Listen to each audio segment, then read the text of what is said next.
Hong Kong அடுத்து நம்ம பார்க்க போற 3வது டீம். இவங்களுடைய கோர் பிளேயர்ஸ் பாத்தீங்கன்னா ஜீஷன் அலி இவங்களுடைய மெயின் எக்ஸ்ப்ளோசிவ் பேட்ஸ்மேன் சொல்லலாம். அப்புறம் இவங்களுடைய கேப்டன் யாசிம் முர்தாசா. இவங்க 2 பேரும் அடிக்கிற அடி தான் வந்து டீமை முடிவு பண்ணும். இதை ஃபாலோ பண்றதுக்கு நிசக்கத் கான் முகமதுன்னு சொல்லி ஒருத்தர் வருவார். இந்த நிசாக்கத்து, இந்த ஜீஷன் அலி, இந்த முர்டாசா இவங்க எவ்வளோ அடிக்கிறாங்களோ அதுதான் டீமுடைய ஸ்கோர். அந்த மாதிரி நம்ம சொல்லிடலாம். இப்போ மற்ற பேர்லாம் அப்படின்னா அவன் அடிப்பாங்க, நீங்க எல்லாத்தையும் அடிங்க, நாங்கள் லைட்டா டச் அப் பண்ணுவோம் அப்படின்ற மாதிரி வீரர்களாக தான் இவங்கலாம் மித்த வீரர்கள். ஸோ இந்த 3 பேர் தான் வந்து மெயின் ஸ்கோரர்ஸ்.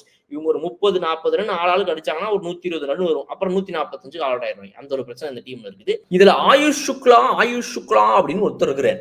ஒருத்தர் தான் அந்த ஆயுஷ் சுக்லா ஒரு மெய்டன் இல்ல, 2 மெய்டன் இல்ல, 3 மெய்டன் இல்ல, 4 மெய்டன் போட்டிருக்கிறாருங்க ஒரு மேட்ச்ல. எஸ், இன்டர்நேஷனல் கிரிக்கெட் ரெக்கார்ட்ல இந்த ரெக்கார்டை ஏற்கனவே வச்சிருந்த ஒரு வீரருடைய ரெக்கார்டை இவர் வந்து இப்ப ஈக்குவல் பண்ணிருக்கிறாரு. இதுக்கு முன்னாடி ஏதோ ஒரு ஆஸ்திரேலியன் பிளேயரை யாரோ இந்த ரெக்கார்டு வச்சிருந்தாரு.